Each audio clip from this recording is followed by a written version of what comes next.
वनऊज़ु बिल्लाहि मिन शुरूरि अनफुसिना व मिन सय्यिआति अअमालिना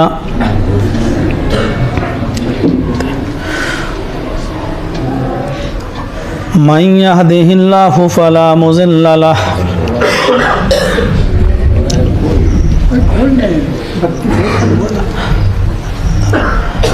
व मन युज़लिल्हु फला हादिय लहु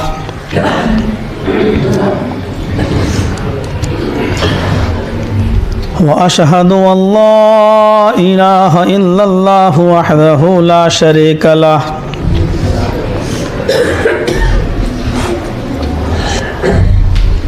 व अशहदु अन्न मुहम्मदन अब्दुहु व रसूलुहु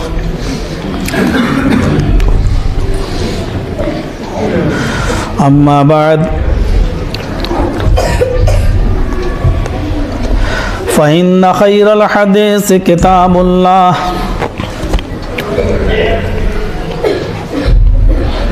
व खैरल हदी हदी मुहम्मदिन सल्लल्लाहु अलैहि वसल्लम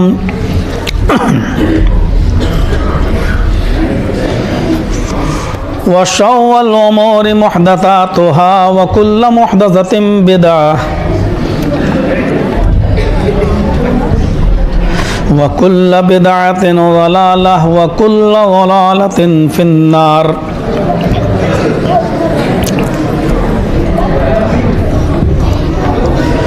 अऊज़ु बिल्लाहि मिनश शैतानिर रजीम।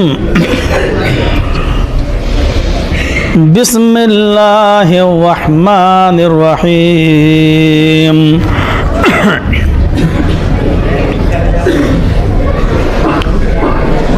व इन तउद्दू निअमतल्लाहि ला तुहसूहा।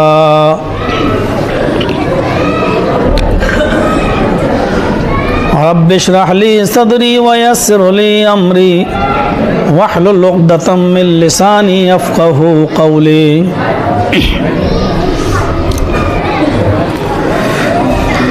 हाज़रीन जुमा, जामा मस्जिद घमाइश मऊ और उसके अतराफ़ व अकनाफ़ से तशरीफ़ लाए हुए और इस गांव की सबसे बड़ी मस्जिद के अंदर जुमे का खुतबा सुनने के लिए आए हुए मोहतरम सामीन हज़रात,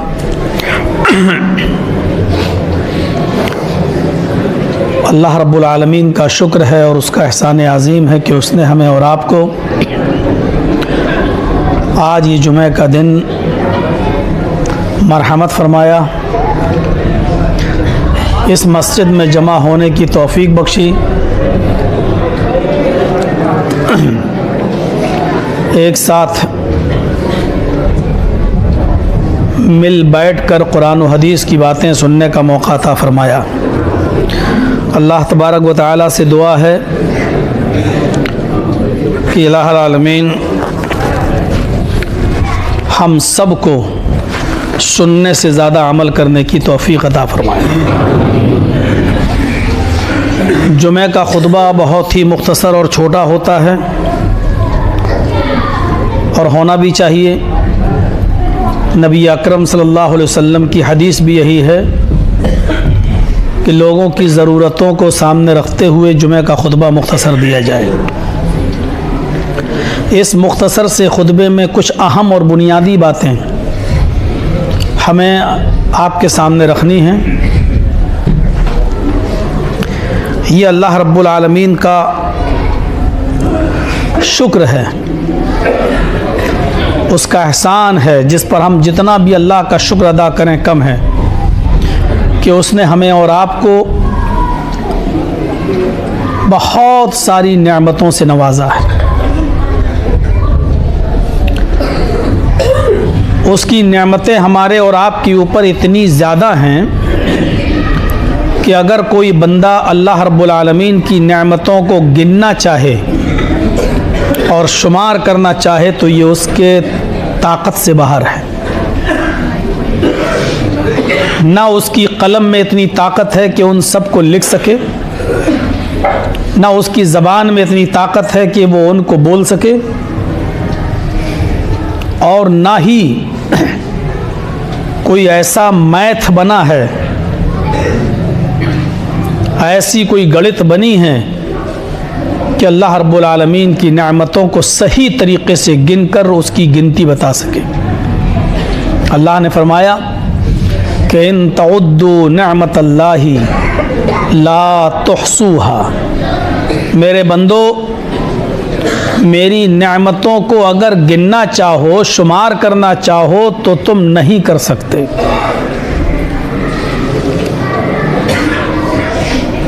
कितनी नेमतों को बंदा गिनेगा। एक जगह अल्लाह तबारक व तआला ने फरमाया कि अगर दुनिया में जितना पानी तुम देखते हो, अगर सारे पानी की स्याही बना डाली जाए, इंक, रोशनाई, और पानी कितना है, जिस दुनिया में हम और आप रहते हैं, खुश्की, इसका 3 गुना ज़्यादा, यानी दुनिया के 4 हिस्से किए जाएं तो एक हिस्से में इंसान और हम और आप हैं खुश्की में, इससे 3 गुना ज़्यादा पानी। लेकिन अल्लाह ने कहा कि अगर तुम उस सारे पानी को स्याही बना दो, फिर उसमें छोटी मोटी नदियाँ भी हैं, तालाब भी है, जमुना है, गंगा है, पोखरे हैं, इन सब की स्याही बना डालो, और रुए ज़मीन पर जितने दरख्त हैं उन दरख्तों को काट काट कर उनकी कलमें बना दो, और उन कलमों से और उस स्याही से अल्लाह की नेमतें लिखना शुरू कर दो, अल्लाह की हम्दो सना लिखना शुरू कर दो, तो कलमें ख़त्म हो जाएंगी और स्याही खुश्क हो जाएगी, ख़त्म हो जाएगी, लेकिन अल्लाह रब्बुल आलमीन की नेमतें ख़त्म नहीं हो सकती। इससे अंदाज़ा लगा सकते हो कि कितनी नेमतें हैं उसकी सबसे बड़ी नेमत ये है कि वो रब्बुल आलमीन है। वो जिस तरीक़े से इंसान को खिलाता है, हैवानात को भी खिलाता है, जानवरों को भी खिलाता है, और उसने कभी ये नहीं देखा कि ये हमारा दुश्मन है या हमारा दोस्त। इसने कभी ज़िंदगी में हमारे सामने सजदा किया भी या नहीं किया, हमसे कभी मांगा भी या नहीं मांगा, तो ये नहीं देखता। कुरान करीम की पहली आयत आप उठाइए बिस्मिल्लाहिर्रहमानिर्रहीम के बाद, तो उसमें पहली आयत में आपको जो लफ्ज़ मिलेगा वो यही है, अल्हम्दुलिल्लाहि रब्बिल आलमीन। तमाम तारीफ़ें उस अल्लाह के लिए हैं जो दोनों जहान का रब है, जो सारी कायनात का रब है। वो ये भी कह सकता था अल्हम्दुलिल्लाहि रब्बिल मोमिनीन, वो ये भी कह सकता था अल्हम्दुलिल्लाहि रब्बिल मुस्लिमीन, वो ये भी कह सकता था अल्हम्दुलिल्लाहि रब्बिल हैवानात, लेकिन उसने ये नहीं कहा। उसने कहा है कि मैं रब्बुल आलमीन हूँ। मैं एक मुसलमान को खिलाता हूँ तो एक गैर मुस्लिम को भी देता हूँ, एक हिंदू को भी देता हूँ, एक ईसाई को भी देता हूँ, एक यहूदी को भी भूखा नहीं सोने देता। ये उसकी रुबूबियत है। हम और आप किसको बुलाएंगे? एक बेटी उसकी भी शादी की, एक बेटा उसका वलीमा किया, उसमें भी जब लिस्ट बनाते हैं तो ये देखते हैं कि कौन हमारा रिश्तेदार है, और उन रिश्तेदारों में भी ये देखते हैं कि कौन मेरा मुआफिक है। बहुत से रिश्तेदारों को हम जानबूझकर इसलिए छोड़ देते हैं कि उससे हमारी बनती नहीं है, और हमने किसी लड़ाई झगड़े में कह दिया था कि अब मौत और जिंदगी सब बंद, खुशी और गम सब बंद। हम अपने पूरे रिश्तेदारों को भी नहीं बुला पाते, और कोई रिश्ता अगर सामने आए तो ये कह दिया जाता है ये दूर के रिश्तेदार हैं, जरूरी है कि मैं सबको बुलाऊं। हम दावतें अपनों को देते हैं, अपने पूरे रिश्तेदारों को भी शामिल नहीं कर पाते,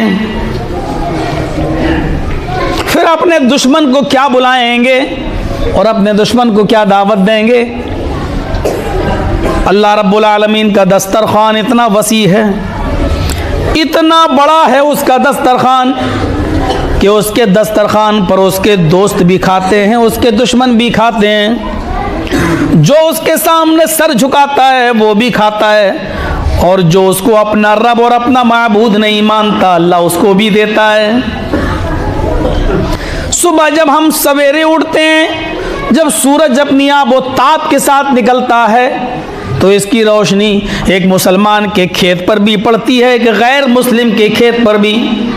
उसकी रोशनी से मुसलमान भी फ़ायदा उठाते हैं, हिंदू, सिख, ईसाई, यहूदी, नसरानी, जैनी, बुद्धिस्ट सब उससे फ़ायदा उठाते हैं। कोई ये नहीं कह सकता है कि सूरज के ऊपर सिर्फ मेरा अधिकार है तुम्हारा नहीं। अल्लाह सूरज की रोशनी सबको देता है। आसमान से बारिश जब बरसती है तो वो पानी अल्लाह सबको देता है। हवा जो चलती है अल्लाह उससे सबको फ़ायदा पहुंचाता है। ये है उसकी रहमत और रुबूबियत की वुसाअत। उसके नज़दीक ये नहीं है कि तुम ठीक है आखिरत में आओगे, मरने के बाद आओगे, हिसाब किताब तब होगा, वो अलग मसला है, लेकिन अभी हमने इस दुनिया में तुम्हें भेजा है और पैदा किया है, तो अभी ये मेरा हक है कि मैं तुम्हें भूखा नहीं सोने दूंगा। हम किसको बुलाते हैं? वो रब्बुल आलमीन है। समंदर के अंदर एक मछली है जिसको हम हील मछली के नाम से जानते हैं। बहुत बड़ी, बल्कि सबसे बड़ी मछली कहलाती है। जानते हो एक दिन में वो कितना खाती है गोश्त? समंदर ही की मछलियों को और दूसरे जानवरों को जो खाती है, एक दिन में उसकी खुराक है 40 टन। 1-2 किलो नहीं, 1-2 किलो नहीं, 5 किलो नहीं, 10 किलो नहीं, उसकी एक दिन की खुराक है 40 टन। मेरा रब उस मछली को भी भूखा नहीं सोने देता है। 40 टन गोश्त रोजाना उसको उसकी खुराक के मुताबिक खिलाता है। हम 2 रोटी कमाने के लिए और अपना पेट भरने के लिए कितने हथकंडे अपनाते हैं, कितना धोखाधड़ी करते हैं, कितना कारोबार को चलाने के लिए झूठ बोलते हैं, अपने इस पेट को पालने के लिए किन किन रास्तों से गुजरते हैं और क्या क्या कर बैठते हैं। किसके ऊपर जुल्म के पहाड़ तोड़ देते हैं और कितने लोगों के हक मार डालते हैं, कितने गरीबों के मुंह से लुकमा तक छीन लेते हैं सिर्फ अपना पेट और अपने बच्चों का पेट पालने के लिए।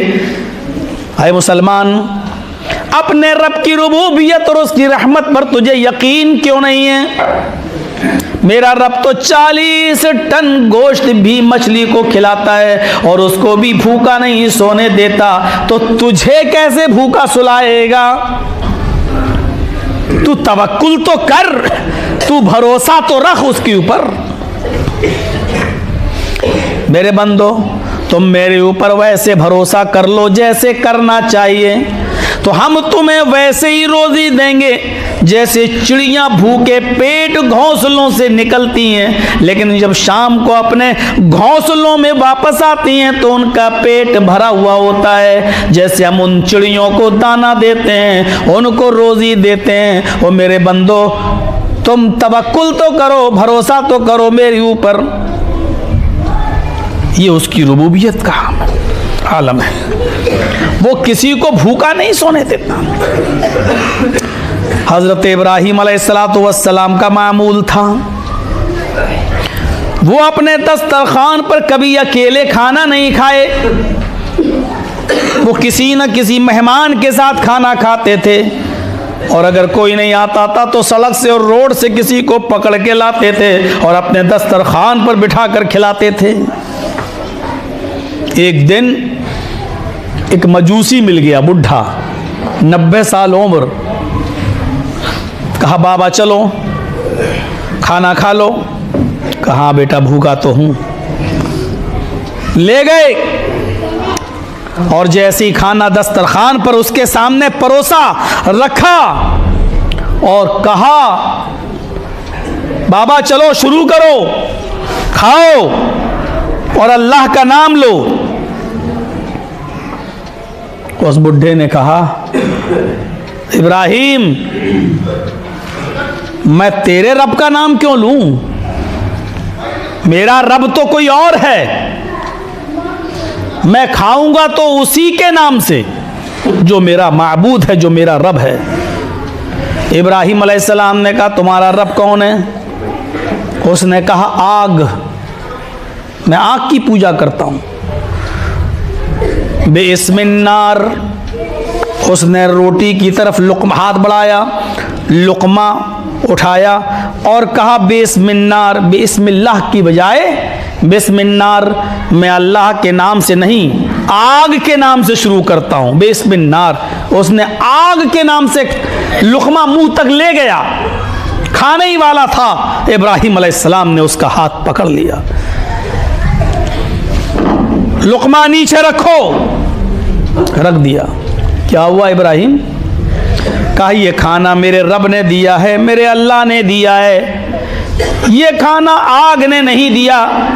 आए बुढ़े, आए बाबा, बुजुर्ग, अगर खाना है तो इस खाने पर मेरे रब का नाम लेना होगा, वरना उठकर चले जाओ, ये खाना मेरे रब ने दिया है। उस बुढ़े ने खाने का लुक़मा रख दिया और कहा इब्राहीम मैं तो अपने ही रब का नाम लेकर खाऊंगा, अगर खिलाना है तो तुम्हारे रब का नाम क्यों लूं।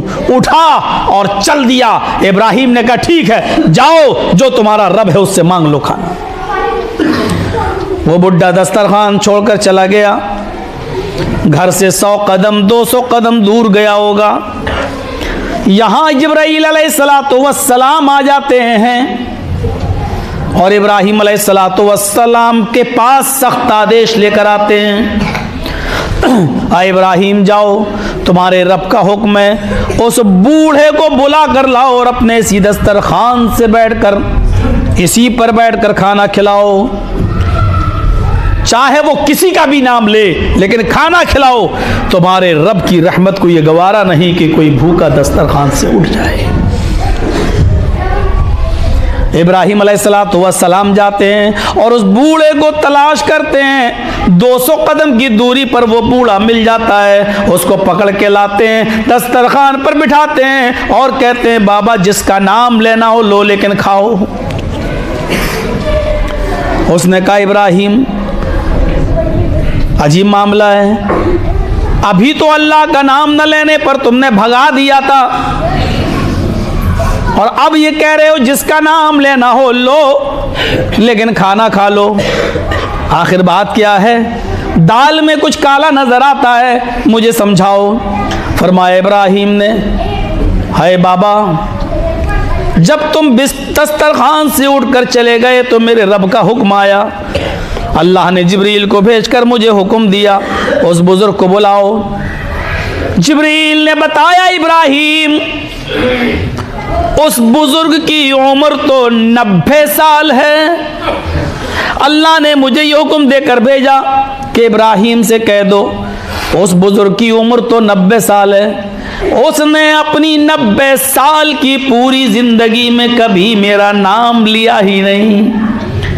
90 साल तक उसने कभी मेरा नाम लिया ही नहीं, लेकिन 90 साल तक उसको मैं खिलाता रहा, मैं पिलाता रहा, मैं सुलाता रहा, मैंने अगर बीमार किया तो शिफा भी देता रहा। आज पहली बार तुम्हारे दस्तरखान से मेरा एक बंदा भूखा उठकर चला गया है। इब्राहिम, वो मेरा नाम नहीं लेता तो क्या हुआ? 90 साल तक मैं अपने बंदे को भूला नहीं। आज तो उसने तुम्हारे दस्तरखान पर एक मर्तबा मेरा नाम नहीं लिया, तुमने उसको भूखा उठाकर भगा दिया। तुम्हारे रब की रहमत को यह गवारा नहीं कि भूखा दस्तरखान से उठ जाए। बुला कर लाओ और खिलाओ, इसलिए मैं तुम्हें बुला कर लाया हूं कि मेरे रब का हुक्म है। उसने कहा, आती यदक, इब्राहिम पहले मेरा रिश्ता भी उस रब से जोड़ दो जो इतना रहमान और रहीम है, जो 90 साल तक मैंने जिसका नाम नहीं लिया और वो मुझे खिलाता रहा, मुझे पिलाता रहा। आज तक उसने मुझसे कुछ नहीं की कहा। पहले मेरा रिश्ता भी उस रब से जोड़ दो। मेरे प्यारे भाइयों, उस बुजुर्ग ने अपना रिश्ता अल्लाह से जोड़ लिया, यानी इब्राहिम अलैहिस्सलातु वस्सलाम की बात फिर मानने लगा। गौर करो, रब की रुबूबियत को देखो। हम किसको क्या देंगे और देते हैं तो बाद में एहसान भी जताते, भूल गया मैंने क्या नहीं किया तेरे साथ। ये सबसे बड़ी कमी है कि आप किसी की मदद करें और मौका आए तो एहसान जताते कहें, भूल गया मैंने क्या नहीं किया तुम्हारे साथ। बिल्कुल ऐसे है जैसे थूका था, अब उसी को चाट लिया है उसने। आपने कुछ किसी की हेल्प की है तो उसका बदला और उसके इनाम की उम्मीद अल्लाह से रखो। थोड़ा तसव्वुर करो, कुवैत में एक बुजुर्ग ने 80 साल के बूढ़े ने ऑपरेशन कराया, हार्ट सर्जरी कराई, बहुत अमीर पैसे वाला, हार्ट सर्जरी कराई और सर्जरी कराने के बाद कामयाब सर्जरी हुई। 10 मिनट में उसका ऑपरेशन हो गया हार्ट का कुवैत के अंदर। और शाम तक डॉक्टरों ने कहा जाओ घर जा सकते हो, आराम करो। छुट्टी दी तो 10 लाख रुपए का उसको इंडियन करेंसी के मुताबिक बिल पकड़ा दी। यहाँ के डॉक्टर आए, वहाँ के डॉक्टर आए, इन्होंने चेकअप किया, सब अभी तक सारी जांचों में इसमें उसमें लेकर ये तुम्हारा खर्च आया 10 लाख। उस 80 साल के बुजुर्ग ने अपना बिल देखा, रोने लगा। डॉक्टर समझे शायद पैसे ज़्यादा हैं जिसकी वजह से ये बेचारा रोने लगा।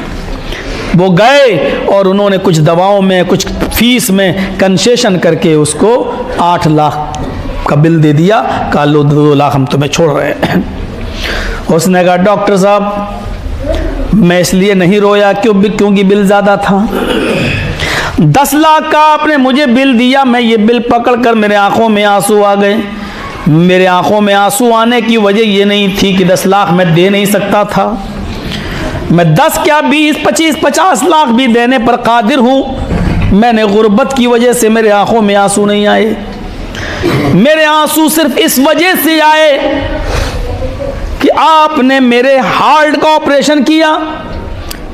10 मिनट के अंदर ऑपरेशन करके आप कामयाब ऑपरेशन करके मुझे बिस्तर पर ले आए।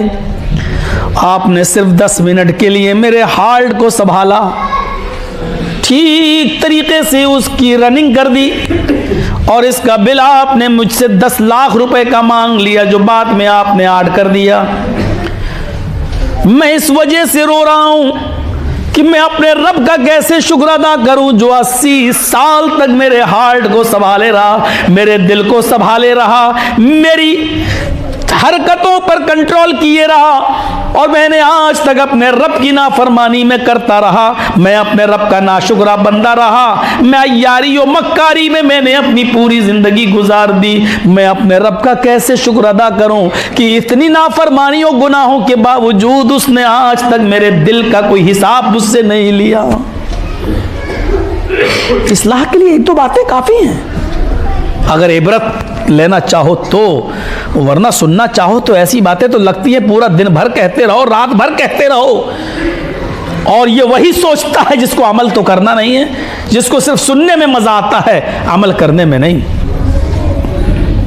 ये रहमत नहीं रब की, तो और क्या है कि हमारी नाफरमानी और गुनाहों के बावजूद ये जमीन फटती नहीं है। वरना सहाबे किराम का हाल तो ये था कि जब आसमान पर थोड़ी सी सुर्खी देखते थे और हल्के से बादल गरजते हुए देखते थे तो अपने घरों को छोड़कर मस्जिदों की तरफ भागते थे और कहते थे कि अल्लाह अगर बारिश बरसाना तो रहमत की बारिश बरसाना है। अल्लाह इस आसमान से कहीं आग के शोले न बरसने लगे, कहीं पत्थरों की बारिश ना आ जाए। जैसे तूने पहले उम्मतों को बर्बाद किया था, हलाक किया था आग और पत्थरों की बारिश से, कहीं हमारे ऊपर आग और पत्थरों की बारिश ना आ जाए। मेरे प्यारे साथियों, सहाबा किराम का यह हाल था जो अमल के इतने पक्के और सच्चे थे, और हमारा हाल यह है कि हम और आप मेरे भाइयों सर पे जू तक नहीं रेंगता कि हम और आप कितने गुनाहों के बावजूद आज इस जमीन पर बड़ी आसानी के साथ चल लेते हैं, और हम ये भी नहीं सोचते अल्लाह ना करे जमीन फट गई और हम धंस गए तो हमारा क्या होगा।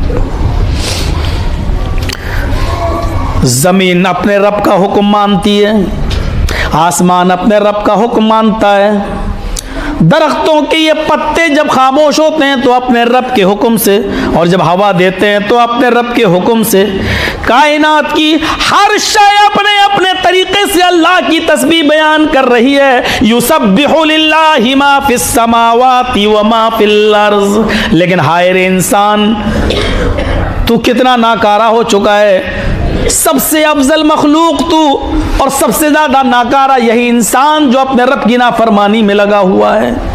रब की रहमत ये अल्लाह रब्बुल आलमीन की बहुत बड़ी नेमत है। अभी एक ही नेमत का तो जिक्र हो रहा है,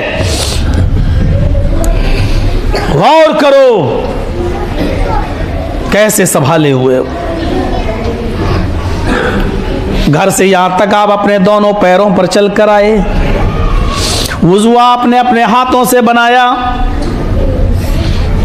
आपको ये ऑक्सीजन जो मिल रही है हवा, ये कितनी बड़ी अल्लाह रब्बुल आलमीन की नेमत है। जिन लोगों ने फ्लाइट का हवाई जहाज का सफ़र किया है उनको अच्छी तरीके से मालूम होगा, जब हवा का दबाव थोड़ा सा कम हो जाता है तो ऑक्सीजन मास्क अपने आप लटक जाते हैं। जिनको नाक में चढ़ाकर लंबी लंबी सांस ली जाती है, क्योंकि हवाई जहाज हज़ारों फीट ऊपर उड़ता है जहां हवा का दबाव कम हो सकता है।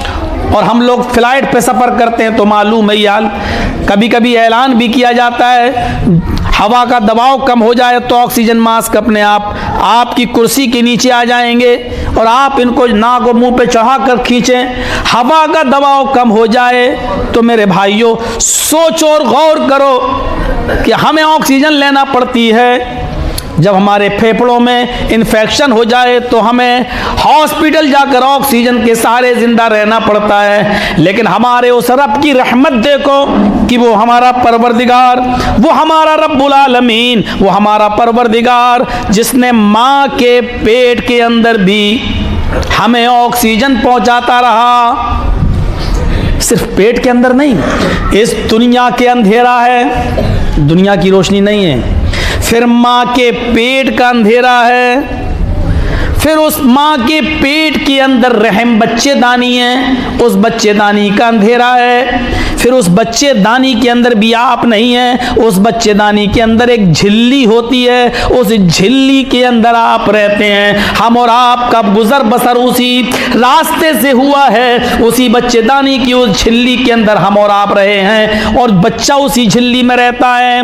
दुनिया का अंधेरा, माँ के पेट का अंधेरा, बच्चेदानी का अंधेरा, बच्चेदानी के अंदर जो झिल्ली है उस झिल्ली के अंदर हम हैं। इतनी इतनी तारीकी के अंदर भी वो हमें ऑक्सीजन पहुंचाता रहा, वो हमें हवा देता रहा, वो हमें ग़िज़ा पहुंचाता रहा। वो उस वक्त भी हमें नहीं भूला जब हम माँ के पेट के अंदर थे, तो पेट से बाहर लाने के बाद वो हमें कैसे भूल जाएगा। वो अल्लाह हमें रोजी माँ के पेट में भी पहुंचाता रहा, तो पेट से बाहर आने के बाद वो हमें कैसे भूल जाएगा। मेरे भाइयों, वो नहीं भूलता है। ये हमारे और आपका वहमो गुमान है कि वो हमें और आपको भूला हुआ नहीं, वो नहीं भूल सकता। इंसान को जिंदा रहने के लिए कितनी चीजों की जरूरत पड़ती है? सबसे ज्यादा हवा, उसके बाद पानी।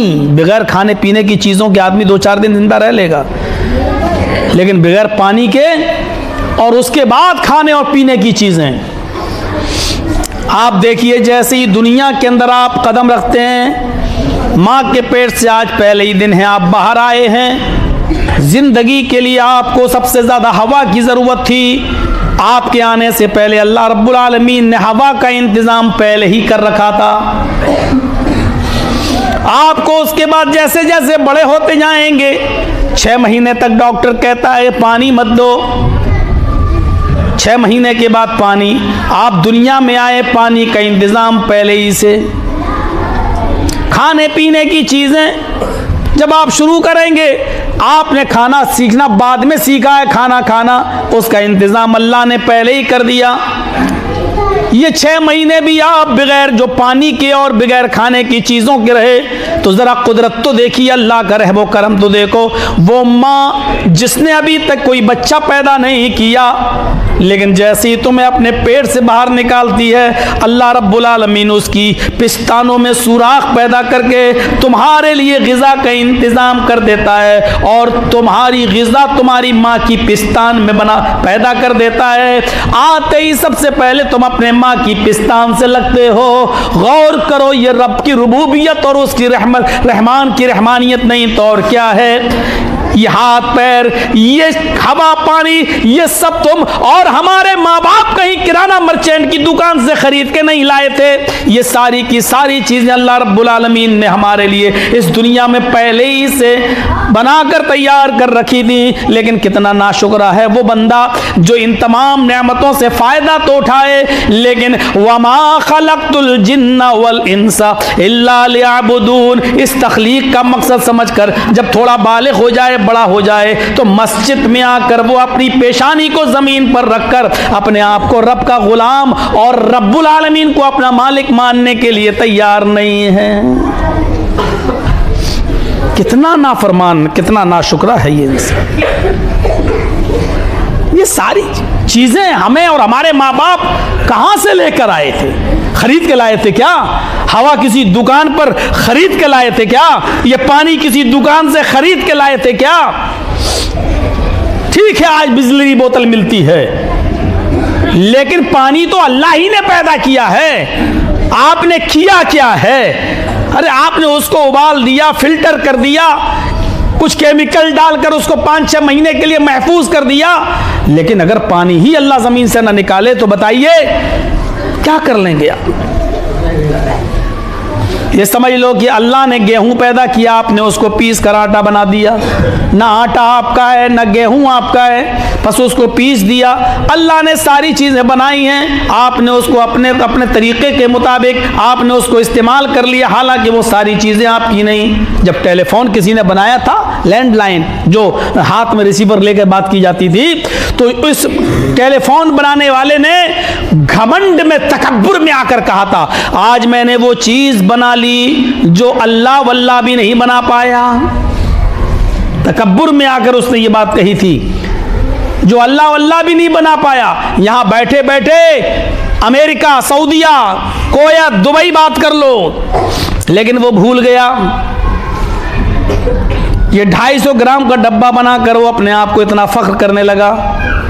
जब उससे पूछने वाले ने पूछा, अच्छा ये बताओ कि अमेरिका में या लंदन में तुम्हारा भाई है? कहाँ? अगर उसके कान बहरे हो जाएं और यहाँ तुम्हारी ज़बान गूंगी हो जाए और तुम यहाँ से रिसीवर उठाकर कुछ बताना चाहो और गूंगा होने की वजह से तुम बोल नहीं पा रहे हो और वो बहरा होने की वजह से सुन नहीं पा रहा है, तो अब ये बताओ ये 250 ग्राम का डब्बा किस काम का है? गौर कीजिए, कितना फख्र। न तो हेलो कहने वाली जबान इसने बनाई, न हेलो सुनने वाले कान इसने बनाए। जबान अल्लाह ने बनाई, कान अल्लाह ने बनाए। अगर अल्लाह जबान और कान की कुव्वत गोयाई और समात छीन ले तो बताओ ये 250 ग्राम का डब्बा फिर किस काम का है? लोग तकब्बुर में आ जाते हैं और भूल जाते हैं। ये रब की रुबूबियत और रहमत नहीं तो और क्या है मेरे भाइयों। और इसके बावजूद ये कहता है कि मुझे सबसे ज़्यादा खुशी तब होती है जब मेरा बंदा पलट कर मेरे पास आता है। यानी गुनाह करता है लेकिन फिर लौट कर मेरे पास आता है। फरमाया अगर तुम गुनाह करके तौबा करना छोड़ दोगे तो हम तुम्हें इस दुनिया से हलाक कर देंगे।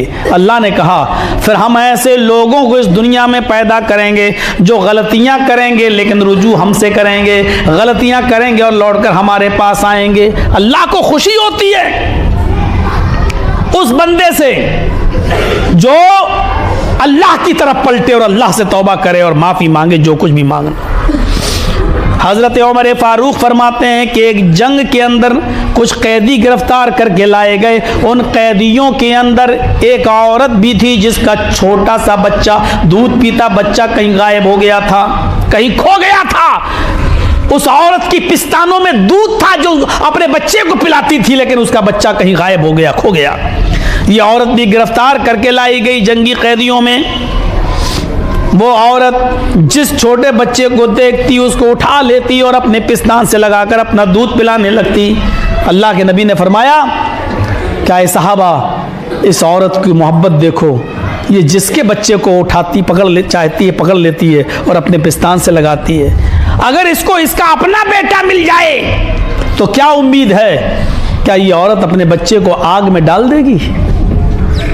सहाबा ने अर्ज किया हरगिज़ नहीं, बल्कि इसका बच्चा अगर आग में जल भी रहा होगा तो ये अपने आप को जलाकर खाक कर लेगी, लेकिन अपने बच्चे को बचाने की फिक्र करेगी।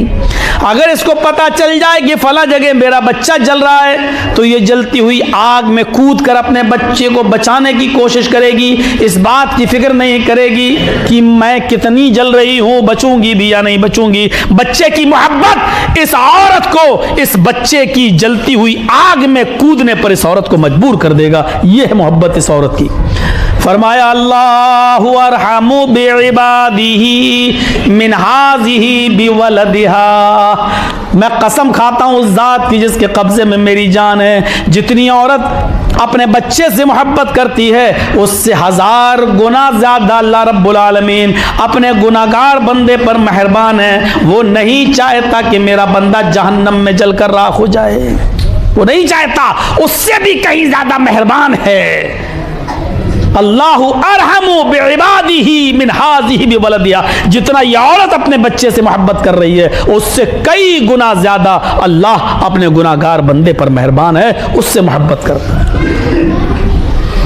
लाओ रहमत को तलाश करो, अच्छी उम्मीद रखो, लेकिन इबादत के साथ, उसके शुक्र के साथ। आप क्या समझते हो, आपने पानी पिया, पानी आपके पेट में पहुंच गया, हो गया? नहीं, ये पानी आसानी के साथ पेशाब के रास्ते से अगर आपके निकल जाता है तो वजब शुक्र। हजरत आयशा फरमाती है इस पर अल्लाह का शुक्र अदा करना वाजिब है। कितने लोग आज पेशाब की बीमारियों में मुलव्वस हैं। फरमाया कि कोई बंदा ऐसा नहीं होना चाहिए कि जो पानी पिए, मा मिन अब्दिन यशरबुल मा अल क़राह, जो पानी पिए और आराम से पानी को निगल कर पेट तक पहुंचा दे और वो पानी आराम के साथ, आसानी के साथ पेशाब के रास्ते से बाहर में निकल आए, इल्ला वजब शुक्र, तो इस बंदे के ऊपर अल्लाह का शुक्र अदा करना वाजिब हो जाता है कि वो अल्लाह का शुक्र अदा करे। आफानी उफरानका, अय अल्लाह तेरा शुक्र और तेरा एहसान है, मुझे बख्श दे, तूने आसानी के साथ मुझे पानी पिलाया और आसानी के साथ वो पानी बाहर भी आ गया। कितने लोग हैं जो ये शुक्र अदा करते हैं? जब पेशाब करने पर और आसानी से पेशाब हो जाए, जब उस पर अल्लाह का शुक्र हमारे और आपके ऊपर वाजिब हो रहा है, तो खाने पीने, रहने, सोने, जागने और कारोबार करने पर अल्लाह का शुक्र अदा क्यों नहीं वाजिब होगा हमारे ऊपर? सोचिए, हमने रहमत के ऐसे उसूल नहीं देखे। आप मुझे बताइए और फैसला करके बताइए और दिल पर हाथ रख के बताइए कि आप अपनी बेटियों की शादी करते हैं, जहेज देते हैं, बहन की शादी करते हैं, जहेज देते हैं, जहेज का लेना देना जायज नाजायज वो एक अलग टॉपिक है, वो कभी फिर सुनिएगा। आप देते हैं सामान, हमारी बेटी मैके से ससुराल जाती है, हमारी बहन अपने माँ के घर से जब ससुराल जाती है तो मैके के सामान की बड़ी हिफाजत से रखती है, उसको साफ कर करके चुन चुन के रखती है। वो उस शौहर के माल की इतनी हिफाजत नहीं करेगी, उससे कहीं ज़्यादा वो अपने मैके से मिलने वाले, अपने भाई और माँ बाप के इसकी तरफ से मिलने वाले सामान की हिफाजत करेगी। कांच के 2 बर्तन रखे हैं, गिलास रखे हैं, अचानक साफ करते करते एक गिलास गिर जाता है, एक बर्तन गिर जाता है। दोनों जमीन पर गिरे लेकिन एक बर्तन बच गया, कांच का है, शीशे का है, और एक गिलास टूट गया। बताओ, हमारी बहन या हमारी बेटी या हमारी माँ किस बर्तन की हिफाजत करेगी? अब कौन से बर्तन की सेफ्टी करेगी? जो टूट गया उसकी या जो बच गया उसकी? हर अक्लमंद आदमी यही कहेगा, जो टूट गया वो तो टूट गया, उसका क्या करेगी? जो बच गया उसको संभालेगी, उसको साफ करेगी और उसी को हिफाजत के साथ रखेगी। अब सवाल यह है कि जो टूट गया, जो बिखर गया, जो किसी काम का नहीं है, जिसमें इतने टुकड़े हो चुके हैं कि वो जुड़ भी नहीं सकता, उसका क्या करेगी? आपका जवाब ये होगा कि आपका बेटा अगर चारपाई पर बैठा होगा तो माँ कहेगी, बेटे वहीं बैठे रहना, यहाँ मत आना, कांच चुभ जाएगी। फिर वो झाड़ू लाएगी और साफ करेगी, इधर उधर बिखरे हुए कांच के टुकड़ों को साफ करेगी और किसी बर्तन में भर कर उसको डस्टबिन में डाल देगी या कूड़ेदान में फेंक देगी। उस टूटे हुए बर्तन को क्यों नहीं रखेगी? जवाब यह है कि उसके किसी काम का नहीं है। काम का नहीं है तो अब क्या करेगी? फेंक देगी कबाड़ खाने में, डाल देगी कूड़े में, डाल देगी डस्टबिन में। चलिए, बहुत अच्छा जवाब, लेकिन आइए थोड़े से आपके मिजाज को बदलते हैं हम। एक माँ के 2 बेटे हैं, एक की उम्र 18 साल और एक की उम्र 22 साल। 22 साल का बच्चा, 18 साल का बच्चा, 19 साल का बच्चा मेहनत करता है, कमा कर लाता है, पूरे घर का बोझ उठा रहा है, अपने माँ को खिलाता है, माँ बीमार होती है तो उसका इलाज भी कराता है। लेकिन उसका बड़ा भाई 22 साल का, 21 साल का जवान, वो अपाहिज है, पैरों से लंगड़ा है, हाथों से कोड़ी है, बिस्तर पर लेटा हुआ है, वो पेशाब और पायखाना करने भी नहीं जा पाता, उसको उठाना पड़ता है, उसी बिस्तर पर उसको लैट्रीन कराना पड़ रही है, पेशाब के लिए बर्तन लाना पड़ रहा है, उसी बर्तन में उसको पेशाब कराना पड़ रहा है। हाथ उसके अपाहिज है, कोड़ी है, वो अपने हाथ से अपनी गंदगी को साफ भी नहीं कर पाता है, वो अपने हाथों से कपड़े भी नहीं धो पाता है, बल्कि वो एक रोटी का लुकमा उठाकर अपने मुंह में रख भी नहीं पाता है, उसको खिलाना पड़ता है। बिल्कुल कांच के गिलास की तरह जो टुकड़े टुकड़े हो गया है, ये लड़का भी किसी काम का नहीं है। उम्र 20 साल, 21 साल, 22 साल है। ये माँ के ऊपर भी बोझ बना बैठा है, ये भाई के ऊपर भी बोझ बना बैठा हुआ है, ये पूरे घर के लिए बोझ बना बैठा हुआ है। और 18 साल का बच्चा कमा कमा कर ला रहा है, अपनी माँ को खिला रहा है। ईमानदारी के साथ बताइए और दिल की गहराई के साथ बताइए, माँ इन दोनों बच्चों में से किस बच्चे से ज्यादा मोहब्बत करेगी? आप कहेंगे वही 22 साल के बच्चे से जो लंगड़ा है, लूला है, पाइज। क्यों? वो तो किसी काम का नहीं है, उसको तो उठाकर फेंक देना चाहिए, लावारिसों में भेज देना चाहिए, यतीम खानों में भेज देना चाहिए। लेकिन मां उस जिगर के टुकड़े को, उस 20, 21 साल और 22 साल के बच्चे को क्यों नहीं भगा रही है? अरे भगाना तो छोड़िए, 18 साल के बच्चे के कपड़े नहीं बदलेगी। वो टॉयलेट जाएगा तो माँ उसके पीछे पीछे नहीं जाएगी, क्योंकि वो बच्चा अब जवान है। लेकिन जवान तो ये भी है जो 22 साल का है, लेकिन माँ इसके पीछे पीछे ही नहीं जाएगी, इसके पास बैठी रहेगी, अपने मुबारक और प्यारे हाथों से इसका सर भी सहलाएगी, बार बार पूछेगी भूख तो नहीं लग रही है, और बार बार अपने हाथ से उसको लुकमा बना बना कर उसको खिलाएगी, उसके कपड़े भी धोएगी, यहां तक कि उसके पेशाब करने पर उसकी शर्मगाह भी धोएगी और लैट्रीन करने पर लैट्रीन भी धोएगी। आज उसको शर्म नहीं आ रही है, इसके बावजूद कि वो बच्चा बालिग भी है और 22 साल का, लेकिन माँ को शर्म नहीं आ रही है। एक माँ के दिल में ये रहम किसने पैदा किया है? अल्लाह कहता है मेरे पास रहम के 100 दर्जे हैं, 100 दर्जे। मैंने दुनिया में 1 दर्जा उतारा है, 99 दर्जे मैंने अपने पास रखे हैं। ये दुनिया में जो तुम देख रहे हो ये मेरी रहमत का 1 दर्जा है। आप देखिए, अभी मुर्गी बिल्ली को देखती है, भागती है, ये बिल्ली हमें झपट लेगी, लेकिन वही मुर्गी जब 20-25 बच्चे की मां बन जाती है और अंडों में से चूजे जब निकलते हैं मुर्गी के, और जब वही मुर्गी किसी बिल्ली को सामने देखती है तो उन बच्चों को छोड़ के भागती नहीं है, बल्कि अपने पर खोलकर बिल्ली के सामने खड़ी हो जाती है। ये बच्चों की मोहब्बत उस मुर्गी के अंदर किसने पैदा की है?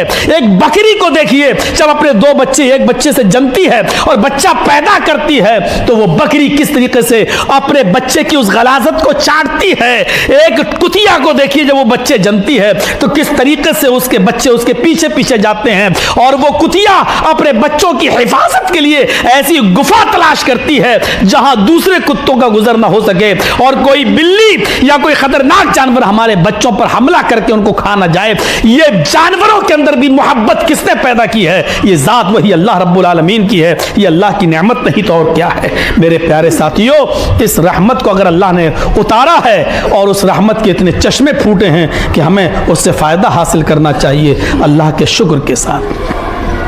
अल्लाह के शुक्र के साथ अल्लाह का शुक्र अदा करोगे, इन नेमतों से फ़ायदा उठाओगे। जुमे का खुतबा मैंने कहा था मुख्तसर होता है, फिर भी 12:15 से 1:05 तक मैंने खींचा है आप तक। 50 मिनट का खुतबा कम नहीं होता, जबकि खुतबा सिर्फ आधे घंटे का होना चाहिए, लेकिन आपकी इजाज़त और मैंने भी 15 मिनट पहले मिंबर पर बैठना गवारा कर लिया। चलिए, कभी कभी सुनने का मौका मिलता है तो अल्लाह ताला से मैं दुआ करता हूँ कि अल्लाह तबारक व तआला हम सबको अल्लाह की नेमतों से मुस्तफ़ीज़ होने की तौफ़ीक़ अता फरमा। बारेला उस रहमत का सही तरीक़े से शुक्र अदा करने की तौफ़ीक़ अता फरमा। इलाहुल आलमीन ये रहम करम हमारे दिलों में पैदा फरमा दे। अल्लाह हमें उससे फ़ायदा उठाने की तौफ़ीक़ अता फरमा, और शुक्र के साथ एहसान और शुक्र अदा करने की तौफ़ीक़ अता फरमा। इलाहुल आलमीन जब तक तू हमें ज़िंदा रखना, इस्लाम पे ज़िंदा रखना, और जब हमारा ख़ात्मा हो तो ईमान पर हमारा ख़ात्मा फरमाना। वमा अलैना इल्लल बलागुल मुबीन व आखिरु दावाना अनिल हम्दुलिल्लाहि रब्बिल आलमीन।